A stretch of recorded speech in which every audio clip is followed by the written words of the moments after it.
Hey, I'm glad you guys are tuning in. Make sure you join us tonight on Instagram Live at 7 o'clock. Okay, we're going to hang out. We're going to chat for a little bit. It's going to be awesome. I just want to give you guys a heads up on what's going to be going on this week and then the next 2 weeks as far as these videos go. We're going to be picking apart 3 different parables that Jesus talks about that are a little more obscure.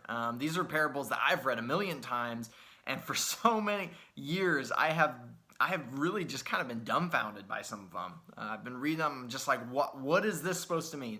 So we're going to take about 10-15 minutes over the next 3 weeks in these videos just to pick apart a couple of these parables. And so the first parable that we're going to be talking about, it's a parable that Jesus shares in Matthew 20, okay? And this is actually called the parable of the workers in the vineyard. But what I like to actually think of as a better title for this parable is the parable of the compassionate employer. I think that is a more fitting title for that. But we're going to be digging into that today. So I hope you grab your Bible right now. Okay, we're going to be in Matthew chapter 20, starting right at the beginning. Okay, so pull out your Bible and read along with me, and we're going to chat about it for a little bit. Okay, so Matthew 20, verse 1, it says, "For the kingdom of heaven is like a landowner who went out early in the morning to hire workers for his vineyard. He agreed to pay them a denarius for the day and sent them into his vineyard. About 9 in the morning, he went out and saw others standing in the marketplace doing nothing. He told them, 'You also go and work in my vineyard, and I will pay you whatever is right.' So they went. He went out again about noon, and about 3 in the afternoon, and did the same thing. About 5 in the afternoon, he went out and found still others standing around. He said to them, 'Why have you been standing here all day long doing nothing?' 'Because no one's hired us,' they answered. He said to them, 'You also go and work in my vineyard.' When evening came, the owner of the vineyard said to his foreman, 'Call the workers and pay them their wages, beginning with the last ones hired and going on to the first.' The workers who were hired about 5 in the afternoon came and each received a denarius. So when those who came who were hired first, they expected to receive more. But each one of them also received a denarius. When they received it, they began to grumble against the landowner. 'These who were hired last worked only 1 hour,' they said, 'and you have made them equal to us who have borne the burden of the work in the heat of the day.' But he answered one of them, 'I am not being unfair to you, friend. Didn't you agree to work for a denarius? Take your pay and go. I want to give the one who was hired last the same as I gave you. Don't I have the right to do what I want with my own money? Or are you envious because I am generous? So the last will be first, and the first will be last.'" Man, I have read that story 1,000 times. And every single time I've read it, it's been like, I guess I can see some of the things maybe that Jesus is talking about that maybe I'm supposed to learn. I don't know. But what I want to do right now is I just want to work through this parable with you guys. We're going to do it really quickly. And I just want to explain a couple things. But the way we're going to do this, okay, is we're going to work through it and we're going to point out the problems in the story. I'm going to ask some questions and then we're going to try and answer it, okay? And I think that's a really great practice to do with the Bible. When you read a story in Scripture that doesn't really make sense, what I would encourage you to do is to find the problems in the story. Find the things that don't make sense and then ask questions about it. And look for the answers, because I promise you there is a reason for all of it. Like God is very intentional with what he put in the Scriptures. And so the first question that I want to ask when I'm reading this story is, why were the workers doing nothing? Like, that doesn't make any sense. This master of the vineyard, he's looking for people to work, and he goes into this marketplace, and there's a bunch of guys just sitting around doing nothing. Well, let me tell you a little bit about that.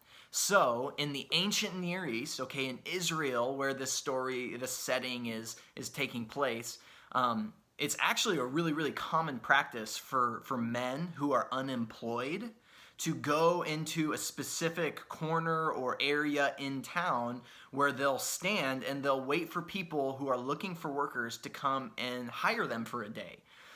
This is actually still a modern practice in Israel even. A lot of times there's an area in town that's well known by everyone where people who are unemployed will go and they'll just wait. They'll wait for someone who needs a job done, and they'll wait for an employer to come along, and they'll run out to meet them looking for work. And so that's why these people who were unemployed, I mean, when the master comes and they're not doing anything, that's why they're not doing anything, because they don't have a job. And so that's a little bit of a background there. And the next question that I want to ask in the story is like, why were some of those workers there all day? So if you remember in the story, the master comes early in the morning and he hires some people. And then he comes later in the day, or around 9 o'clock it says, and he brings some more. And then he goes back again even later in the day, and there's still men sitting there doing nothing. And he hires them all. And then finally, at the very end of the day, it says about 5 o'clock. I mean, this is literally almost the complete end of the workday for these guys. There is still men standing there in the marketplace that have been there all day long and still don't have a job. And this master of the vineyard comes and he hires them, which is weird because there's only an hour left in the workday. Why would you do that? And he says, hey, I'll pay you whatever is right. And obviously, these guys who are unemployed trust this landowner, this master, because they just go and they trust him. He says, I'm going to pay you what's right and fair, and they trust him. And so that's just some of the weird dynamics that's going on in this story. And one of the things I want to talk about briefly is there is this master of the vineyard, this guy in the story who keeps going back and forth between his own farm and the town so that he can hire people. And what's really weird about that is why on earth, because, I'm just assuming that it's probably a little bit of a walk for him to go from his home all the way into town. Even if it's a 20-minute walk, or even if it's 5 miles, whatever the distance is, why on earth would he make 3 or 4 trips in and out of town to hire new people? I mean, you would think that a smart guy would go in the morning, hire everybody he needed, bring them home with him, and then be done with it. Well, that's not what this landowner does. Instead, he goes in and out of town continually hiring people. And this is what I would say to that. I think this landowner went into town at the beginning and he hired these men that the men that he started with at the beginning of the day. He hired them because, they needed a job.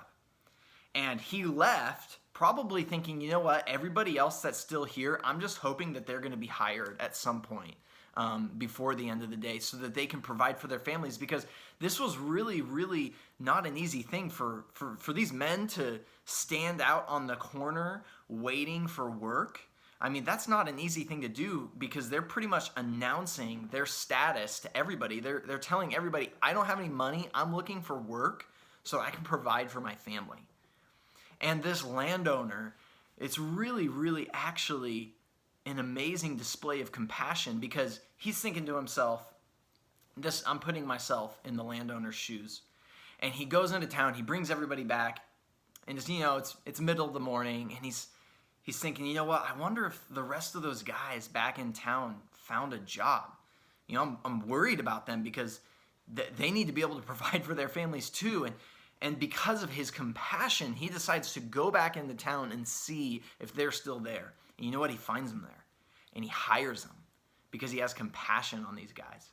And also, another thing about this story is it talks about a denarius. Basically what that is a day's wage for the average worker in that time. So he's paying these guys a day's wage that he picks up at the beginning. And one of the other questions that really... I would say this is a big problem with the story. At the end, when the master pulls everybody in, it's the end of the workday, all the workers are coming out and they're about to get paid. He pays every single person the same wage. Why does he do that? I mean, these guys that have been working there since dawn, They've been there for probably 12 hours, laboring in the sun, doing all the hard work, and the master gives them a day's wage. And he does the same thing for these other guys who have only been there for an hour. These guys that he went into the marketplace at the very end of the day and found them waiting for work. He brings them in and he pays them the same wage. And you know, when I read that in my personal preference, I look at that and I'm like, those guys don't deserve a full day's wage. They only worked for an hour. I mean, if I was one of those workers that was hired in the morning, I would be pretty mad if this guy came in and hired me and I worked all day and then he gave me what was due to me. But then these other guys that he hired only an hour before the day was over, he paid them the same amount.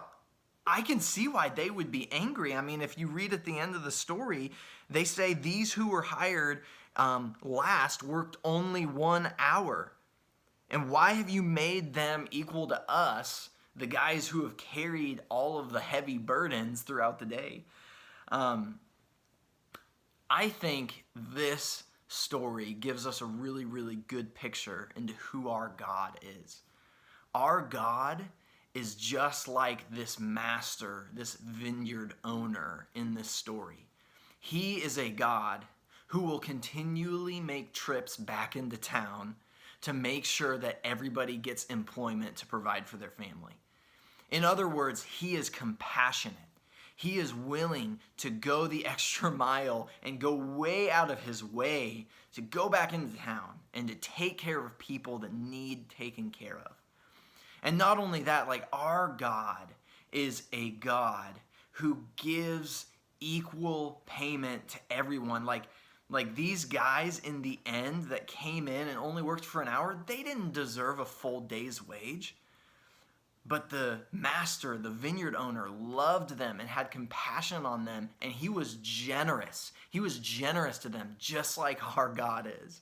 And what's really interesting about this story is we're not really told the ending. What's crazy is the story just stops. We don't know what happens. We're given where this story stops is the vineyard owner says, "I'm not being unfair to you, friend. Didn't you agree to work for a day's wage? Take your pay and go. If I want to give the one who was hired last the same as I gave you, do I not have the right to do what I want with my own money? Or are you envious? Are you angry because I am generous?" I think when we read this story, the reason we're not told the ending, the reason the story just stops, is because I think what Jesus wanted us to do is he wanted us to put ourselves in that story. He wanted us to put ourselves in that story and bring about the appropriate ending in our own lives. Like when we read that story, maybe it is a little bit unfair that the people that were hired last got paid the same. But the invitation for us isn't to worry about maybe the strict view of what we think is right and wrong. I think what Jesus wants us to do is he wants us to look at the good things, the good characteristics displayed in these different characters. Are we going to be generous like the master who goes in and out of town? And these guys that he hired at the end of the day, he could have just, he could have given them 1/10 of what the other guys got. Because, I mean, the master, in the end, he really was honest. He gave exactly what he said he was going to pay to everybody. Except the guys that were at the end, he was just really, really generous with them. Are we going to be like that landowner? Are we going to be like the master? Are we going to be like our master, God? Are we going to be generous and loving and compassionate like he is? And one of the other characters in the story that maybe we might not think of is those guys who were hired last. Every single one of us are just like those guys. We have been given a ridiculous amount of grace and love, and we have been given way more than we deserve because God sent his son Jesus to die on the cross for us. And like, we get so much more. We didn't work for any of this. It was a gift. It was given to us. And so I think when we read this story, we need to look at the master and his grace and compassion, and we need to emulate that. We need to seek that out. And likewise, we need to pay attention to those guys who received the day's wage at the end of the workday when they didn't deserve it. We need to be grateful recipients of God's grace, just like these guys were probably really grateful recipients of this master's payment to them. And what we don't want to be like is these other workers that just grumble and are angry because they didn't get more. I mean, in the end, like, when you really look at the story, they were greedy and they were missing the point. The reason the master gives the guys at the end of the day, the reason he pays them first is because the men that he hired first, he wanted to set an example for them. This is what generosity looks like. And so that is my encouragement to you guys this week. I want you to put yourselves into that story, and I want you to go out there, and I want you to be full of compassion and grace and generosity. Even though things are a little bit crazy right now, there's no reason we can't live the way Jesus calls us to live. And so with that, I'm going to leave this up to you guys. I would love for you to go back and reread that story and think of it. I've been rereading it over and over again all day. And I'm excited to hear what you guys have to say tonight on Instagram Live, 7 o'clock. Don't forget about it. I love you all. I'm praying for you all, and I'll see you later.